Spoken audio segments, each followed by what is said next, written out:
Mr. McGee.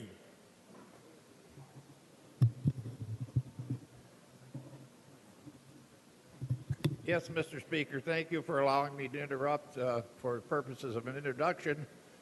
Here today, visiting Albany, there's a group of students that are in Mrs. Stadelmeyer's government class that have come to Albany and are touring the Capitol and other buildings.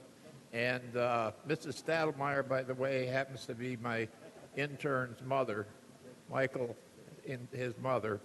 So these students are from my district, and I would like you to give them your usual warm welcome and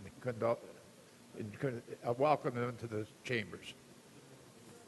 Certainly, on behalf of Mr. McGee, the Speaker, and all the members, we welcome you here to the New York State Assembly. We extend to you the privileges of the floor. We commend you on your study of government, but it would appear this morning that you've gotten a lot of history if you sat and listened to the colleagues speak about the various groups that are here.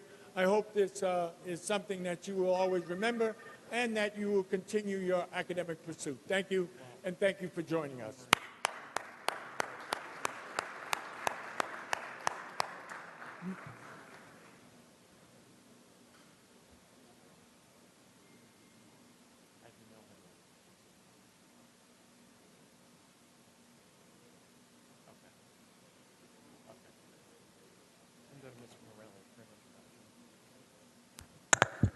Mr.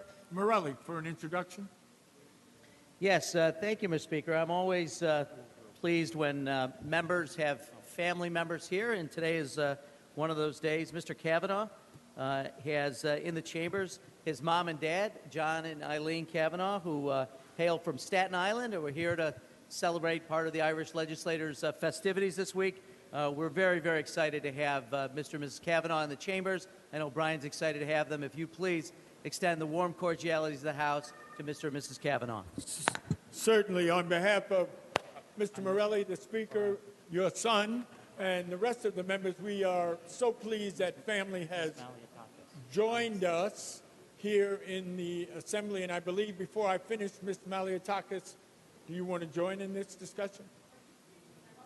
No, Ms. Maliotakis, especially since you are her constituents, it is always good to have family. Your son's beaming face tells me how much he appreciates this visit, and I'm sure you're equally proud of him. Thank you for being with us.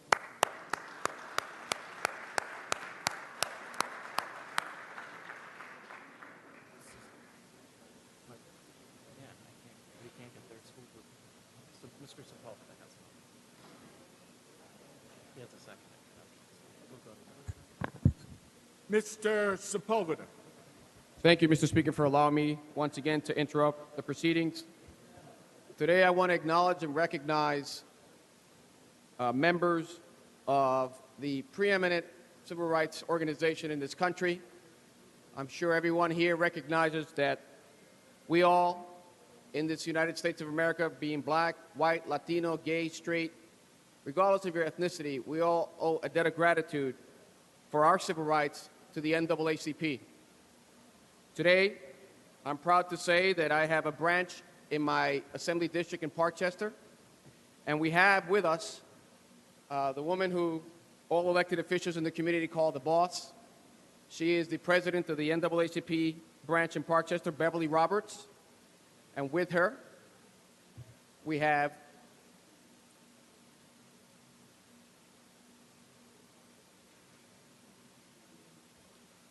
Beverly Roberts. We have with us other members of the branch, Anthony Ellis, John Shavuo, Evelyn McCarthy, Irma Castello, Jackie Harding, and Atil Forbes. I ask that you welcome them here and offer them the cordialities of the House. Certainly, on behalf of Mr. Sepulveda, the Speaker, and all the members, we welcome this Parkchester chapter of the NAACP here to the New York State Assembly. We commend you on the work that this organization has done over so many years, so many fights that you have taken on that have made this a better country and more closer to its democratic principles. Thank you so very much, and always be welcome here.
Mr. Ramos for an introduction.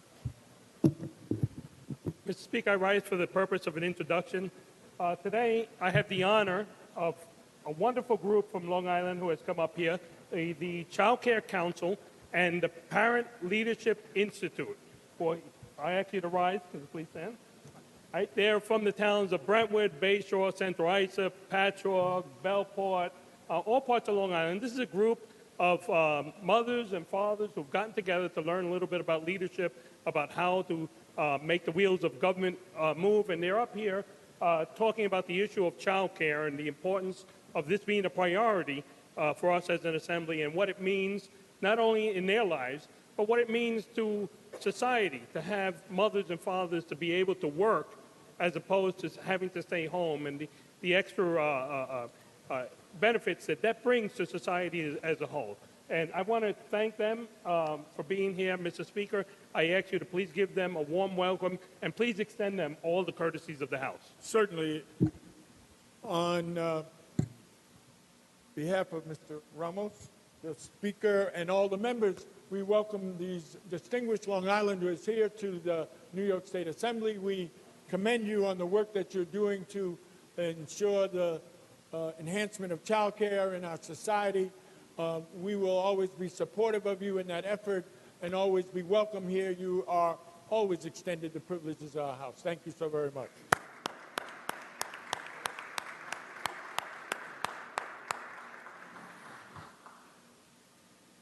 Mr. Morelli.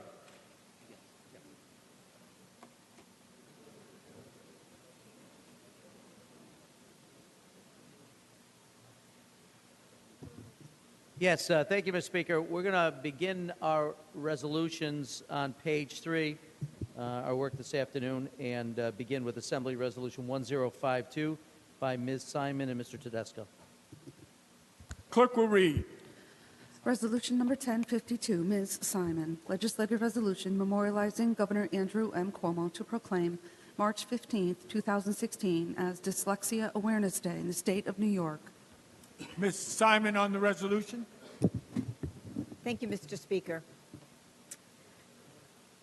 I rise to speak in support of this resolution because literacy is the gateway to all other academic content. Success in upper elementary grades depends on students' ability to gain information from text, which they are exposed to in the early grades. A lot happens in the brain when a child begins learning to read, and that process is complicated and daunting when that child has dyslexia or a related learning disability. Approximately 15 to 20% of people have a learning disability, and 85% of children with learning disabilities have dyslexia, making it the most prevalent learning disability in children. Nevertheless, most parents and teachers have trouble recognizing its symptoms, and children's struggles often go unaddressed.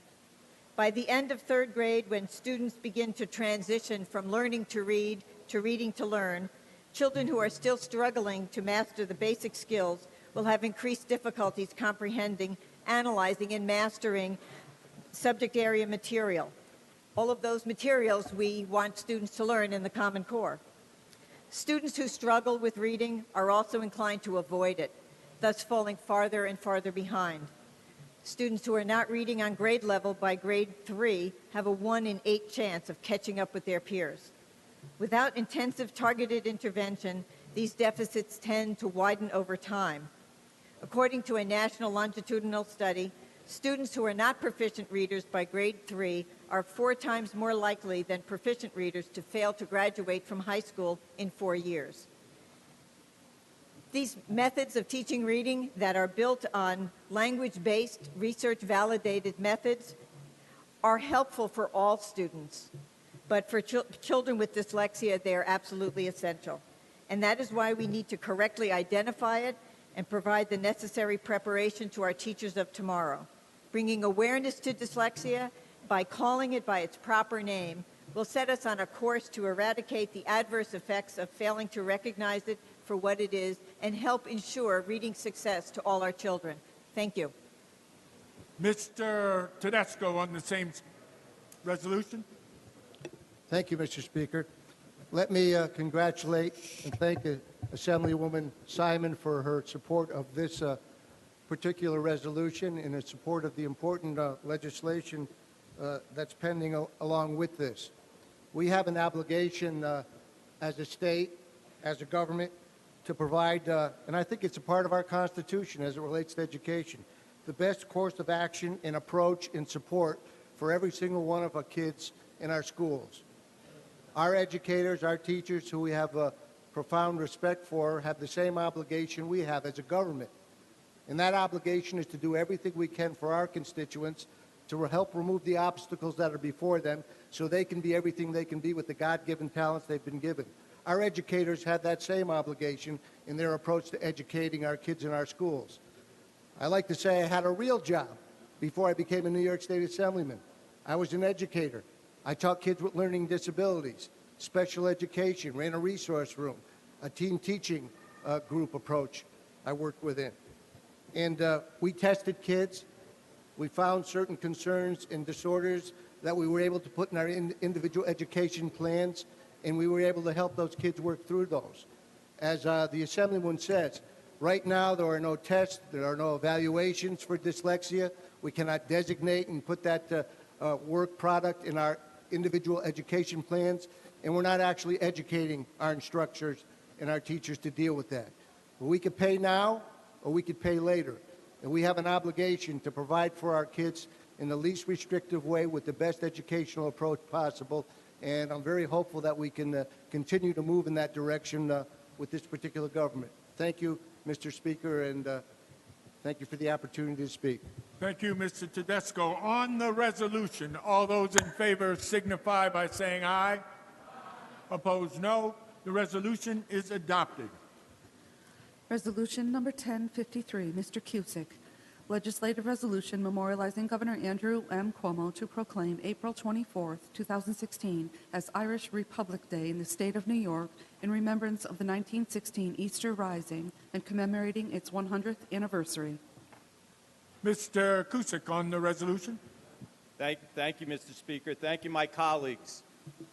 On Easter Monday, April 24th, 1916, Irish patriots, supported by exiled children in America, proclaimed Ireland's right for independence and rose up against the British Empire.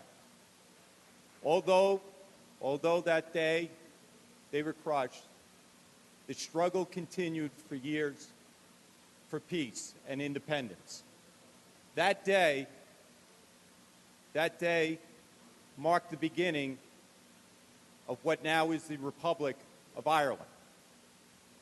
Ireland became a republic in 1937, and it was because of the happenings on April 24th of 1916. Today we mark that here in New York State. And many might ask why we are honoring or have a proclamation remembering the Easter Rising of 1916. The answer to that is Irish heritage is deep and runs deep in New York and in this country. And we, as representatives here in the State Assembly, we represent a state and a country that had a similar history of rebellion and would not be a country without. Today, Mr. Speaker, I ask my colleagues to vote on this resolution asking the governor to proclaim April 24th, 2016 as Irish Republic Day in the state of New York. Mr. Speaker, I thank you for allowing me to speak on this resolution, and again, I ask for the support of my colleagues. Thank you, Mr. Cusick. On the resolution, all those in favor signify by saying aye. Opposed, no. The resolution is adopted.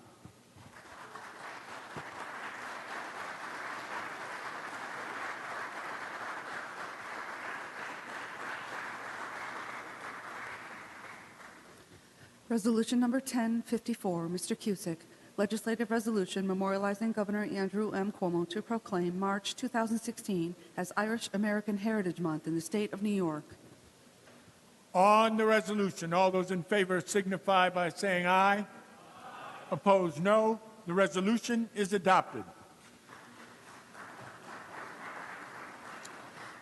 Resolution number 1055, Mrs. Peoples-Stokes, legislative resolution memorializing Governor Andrew M. Cuomo to proclaim March 2016 as Kidney Disease Awareness Month in the state of New York in conjunction with the observance of World Kidney Day. On the resolution, all those in favor signify by saying aye. Opposed, no. The resolution is adopted. Mr. Palumbo. Thank you, Mr. Speaker, for allowing me to interrupt the proceedings for the purposes of an introduction. I'm very pleased to introduce and honored to be with some staff and students from the Longwood Central School District, a Long Island district shared by myself and Mr. Murray. And some of the students were here expressing the legislative priorities and issues that were of note and of concern to them. And what was really interesting to meet with them is their depth of knowledge was quite extensive of these very significant issues.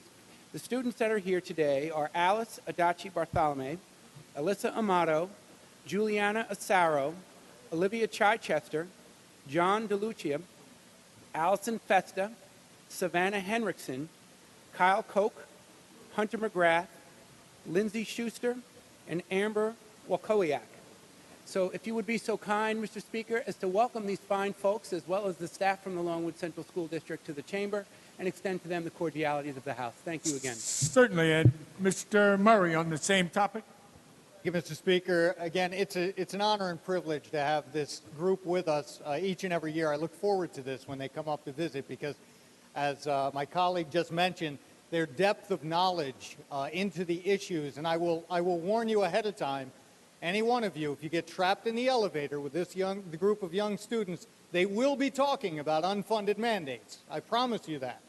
But these kids, they do a tremendous job, and to be honest, they have me looking over my shoulder because in a few years, I will guarantee you, mark it down, one of these students, if not more, will either end up in this chamber or in some way serving this great state of New York in some capacity. So it's an absolute pleasure and honor to have them with us today. And Mr. Speaker, if you could extend to them the cordialities, it would be appreciated. Certainly, on behalf of Mr. Palumbo, Mr. Murray, the Speaker, and all the members, we extend thanks to this extraordinary group of students for your visit here to Albany. We commend you on your interest in the operations of New York State government.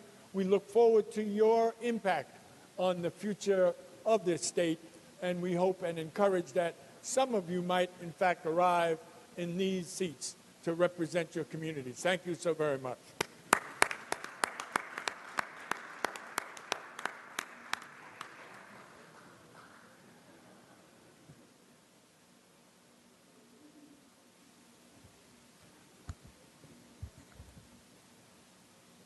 Mr. Morelli, et tu, Brute, you gave us a morning. Yeah, so much for my historical references, Mr. Speaker. If we go to page 57 of the main calendar, we're going to begin by taking up calendar number 445 by Mr. Ortiz. Clerk will read. Assembly 8347, Calendar 445, Mr. Ortiz, an act to amend the banking law. The bill is laid aside. Assembly 9249, Calendar 446, Mr. Dendecker, an act to amend the vehicle and traffic law. On a motion by Mr. Dendecker, the Senate bill is before the House. The Senate bill is advanced. The bill is laid aside. Assembly 9405, Calendar number 447, Mr. Buckwell, an act to amend the town law. Read the last section. This act shall take effect immediately. Clerk will record the vote.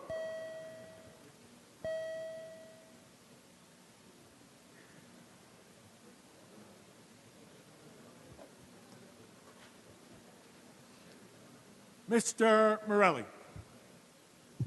Yes, sir. This is our first vote of the day, so members should be casting their votes. And those members who are not in the chambers, we need to make sure that they hear us so that they can come and cast their first vote of the day. First vote of the day, members. Please come to the chamber and cast your vote. Thank you.